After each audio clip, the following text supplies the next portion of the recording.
amigos hispanoamericanos con nacionales venezolanos.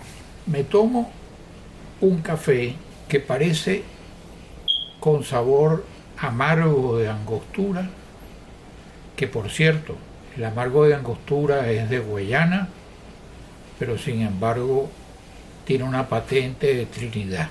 Y ante la situación que atraviesa la oposición venezolana, el general Juan Vicente Gómez, caudillo dictador de Venezuela durante 27 años, participaba en una conversación telefónica con su cónsul en Cúcuta, el doctor Matos Arbelo, y le preguntaba cómo estaba la oposición en el exterior y en particular en Cúcuta. El general Gómez tenía como principales opositores a su antecesor y antiguo jefe Cipriano Castro, presidente de Venezuela entonces, antes de Gómez, a el general Peñalosa, caudillo militar del Táchira, a muchos demócratas de entonces que estaban en el exterior, en Colombia o en otros países, como Leonardo Ruiz Pineda, por ejemplo, y le preocupaba sobre todo la propia oposición interna que tenía en el gomecismo, representada por Eustoquio Gómez, el feroz caudillo del Táchira, hijo de un alemán y de una andina. Le preguntaba el general Gómez a su cónsul Matos cómo estaba la oposición por allá, y si don Cipriano había aparecido o había llegado, o si se sabía algo del resto de la oposición. Y el cónsul Matos Arbelo,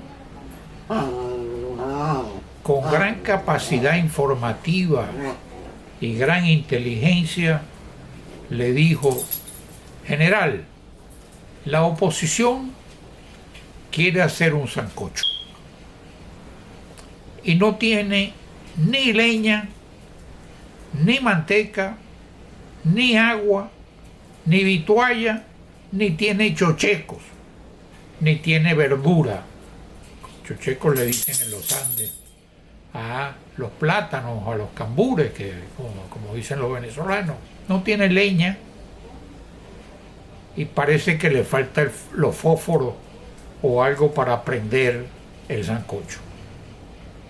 El general Gómez entendió las sabias palabras y la completa información que dio su cónsul en Cúcuta y se decidió a acabar con el resabio de la oposición interna que tenía, que era Eustoquio Gómez, de su propio clan, y a mantener su férrea dictadura, y al efecto hizo entregar a Eustoquio Gómez, después de darle un golpe en San Cristóbal, darle al país una especie de autogolpe, le hizo entregar el nombramiento de Eustoquio para gobernador del Lara, donde estableció aquel espantoso presidio llamado Las Tres Torres. ¿Qué nos enseña esto?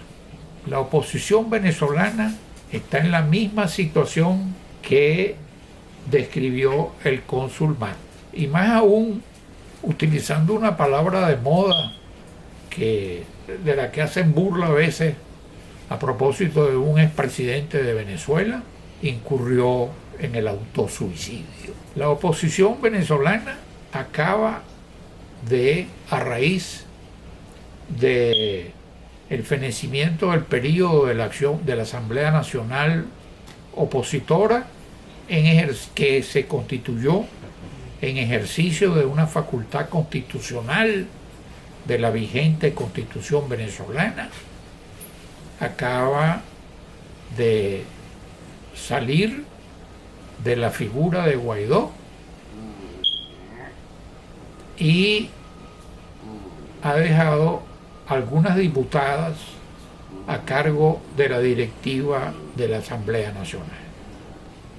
Esto ha significado una especie de defenestración aparentemente definitiva de la oposición en Venezuela. No conozco al señor Guaidó, pero lo acompaño en sus sentimientos. Conocí al abuelo de Guaidó y me parece que formó ese joven en sólidos principios que él ostentó, porque recuerdo que el propio comandante de la Marina, vicealmirante Seijas, en tiempo de Caldera, me presentó a un capitán de navío de la Marina venezolana, que era el abuelo de Guaidó. Me dio buena impresión Guaidó y compartí muchas de las expectativas como venezolano que tuvo el resto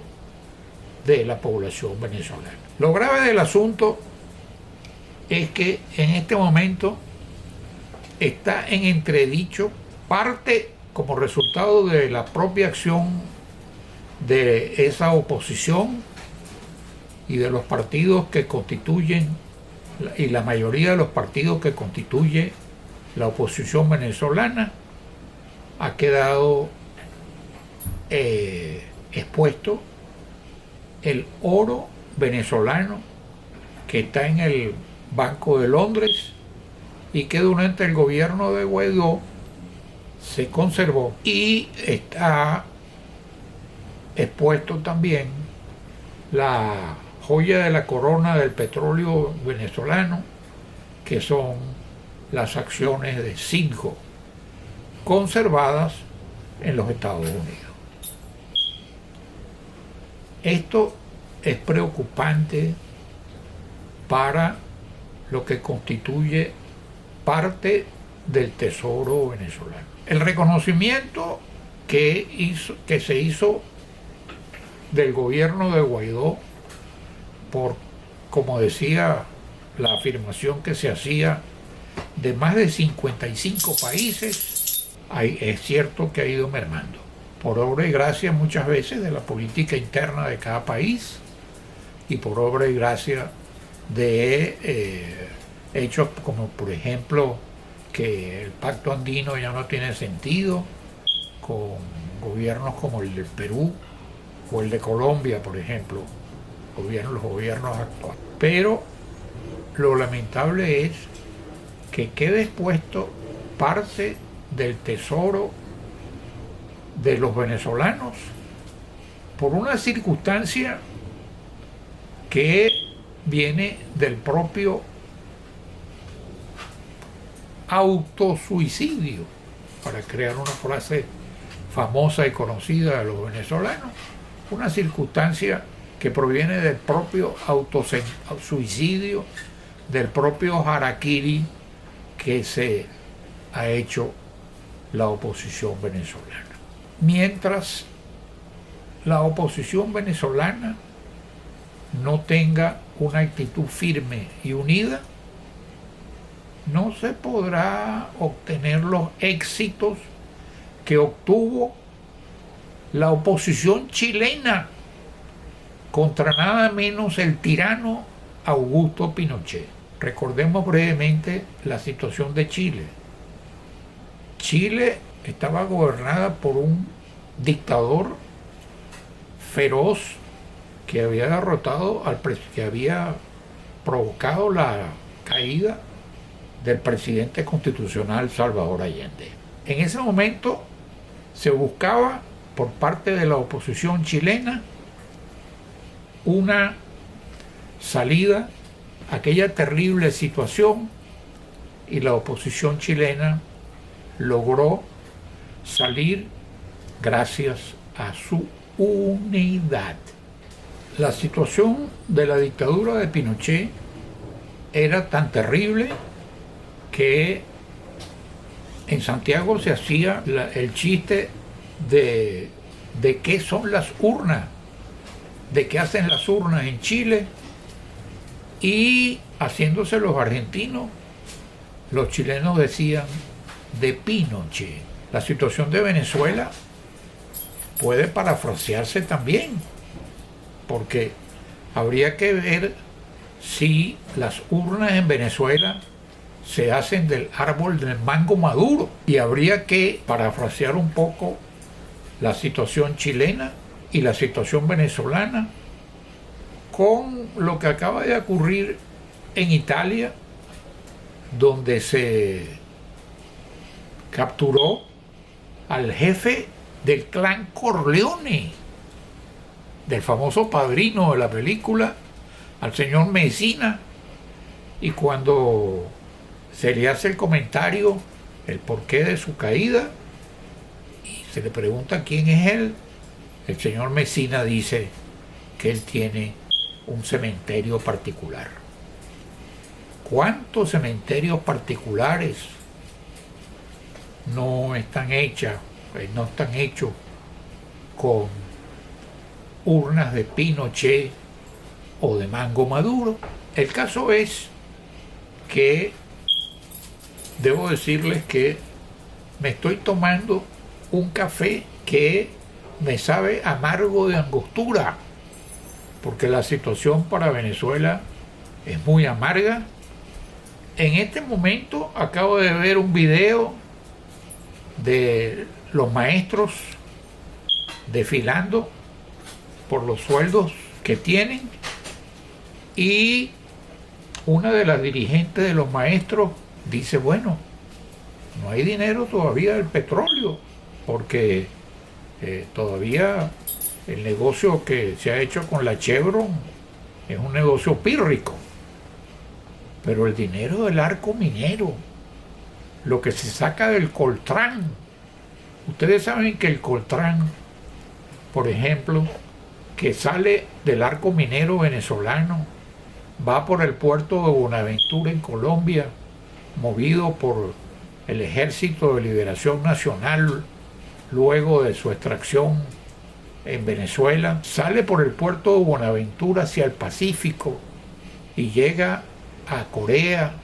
llega a Japón, llega a China. Y ustedes saben que un celular en el mundo, en esos países que producen los celulares, no se puede hacer sin que tenga una piedrita de coltrán. La riqueza de Venezuela sigue siendo inconmensurable, y no solamente está expuesto el tesoro de Venezuela, sino el resto de Venezuela, del arco minero, y ya es suficiente con que haya que esperar el resultado de la sentencia del Tribunal de Derechos Humanos, probado a juicio del fiscal y a juicio de los estudiosos de derechos humanos, la cadena de mando que descansa precisamente sobre la presidencia de la República. Esperar el resultado de la decisión del Tribunal de Derechos Humanos, mientras los maestros tienen los sueldos de hambre, mientras mis compañeros de la Universidad Central de Venezuela tienen sueldos pírricos y no pueden celebrar ni la Navidad ni disfrutar de una jubilación digna. Es algo que nos pone a pensar. ¿Por qué Estados Unidos mantiene una requisitoria del presidente de Venezuela donde ofrece 15 millones de dólares por la captura del presidente de Venezuela? ¿Y acaso no está a punto de, después del negocio de la Chevron, que es una de las compañías petroleras más pícaras y que ha hecho hasta la saciedad negocios en la faja petrolífera que colinda con Guyana. ¿Hasta dónde va a llevar la Chevron al gobierno de Estados Unidos con una sed petrolera ante la grave situación del mercado del petróleo en el mundo? El general Gómez se dedicó a salir de lo más feroz que tenía en su oposición, que era Eustoquio Gómez.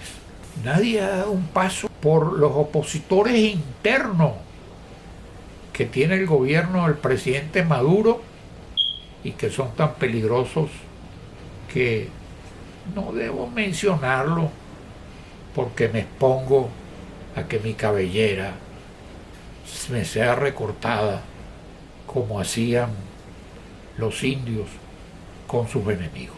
¿Cuál es la salida?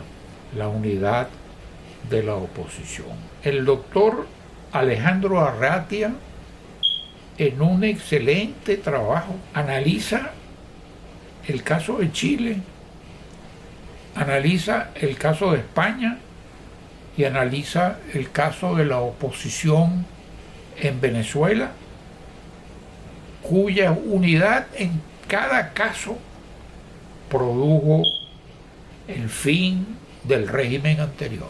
En Venezuela, recuerdo que yo formaba parte de la oposición a Pérez Jiménez y hasta preso fui de la dictadura de Pérez Jiménez, pero andaba con los comunistas, con los adecos, estábamos todos unidos y eso produjo la caída de un dictador tan fuerte, aquel dictador constructor que tuvo Venezuela.